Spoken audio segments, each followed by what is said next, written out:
ఇంకొకటి, నిరాకారుడైన భగవంతుణ్ణి మనం విగ్రహ రూపంలోనే ఎందుకు పూజిస్తూ ఉంటామమ్మా? చాలా మంచి ప్రశ్న, అందరికీ తెలుసుకోవాల్సిందనమాట. నిరాకారుడు అంటే ఆయనకు ఒక రూపం కానీ ఏమీ లేదు, సర్వంగా వ్యాప్తి చెంది ఉన్నాడు అని ఉంది మనకి. ఆయనకి ఒక రూపాన్ని ఏర్పరచుకుని దైవభక్తిని మనం నిలబెట్టుకోవాలంటే ఏదైనా ఒక విగ్రహం ఉండాలి. నాన్న ఒక విషయం మన ఇద్దరం మాట్లాడుకోవటం విషయంలో చెప్తున్నా. ఎదురుగుండా కెమెరాలునే స్టూడియో ఉంది, మనం మాట్లాడుకుంటున్నాం. ఊరికే నేను ఒక కెమెరాకో ఒక గోడకో చెప్పుకుంటే ఎందాకని చెప్పుకుంటాను? మనసు లగ్నం అవుతుందా? లేదు కదా.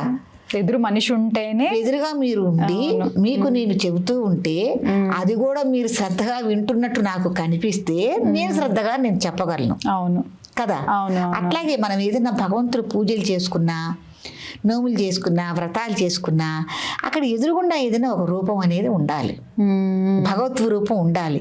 కాబట్టి విగ్రహారాధన అనేది మనకు అట్లా మొదలయ్యి మన మనసు లగ్నం కావటానికి, మనసు నిలబట్టడానికి. ఎందుకంటే విగ్రహారాధన చేయటం వల్ల వారికి స్వామివారికి మనం అభిషేకం చేసుకుంటాం. ఏమండి, నిరాకారు ఇప్పుడు ఎక్కడో ఉన్నాడు, ఆయనకి ఇటా గాల్లో పాలు పోయలేం కదా, బాల్లో నైవేద్యం పెట్టలేం కదా.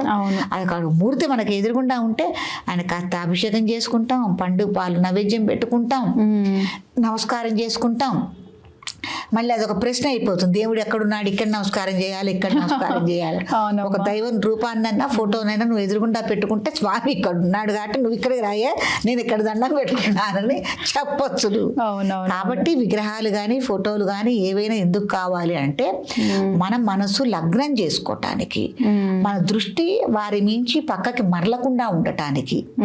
ఏమ్మా, తర్వాత ఏకాగ్రత కోసం, తర్వాత వారిని మనం అందంగా అలంకరించుకుంటాం. పూల దండలతో గాని వస్త్రాలతో గాని అలంకారం చేసుకుంటాం. అలంకారం చేసుకుని ఆయన ఎంత అందంగా అలంకారం చేసుకుంటే అంత చక్కగా మనం మురిసిపోతూ ఉంటాం. ఇవన్నీ మనం ఆయన ఆకారం లేదు గాలిలో చేస్తే ఎట్టా ఇవన్నీ అసంభవం కదా, చేయలేం కదా. కాబట్టి మనకి విగ్రహాలు అనేది అవసరం, విగ్రహారాధన అందుకు మనం చేసి తీరాలి. అదే కదా ప్రశ్న. అవునమ్మా, అంతే.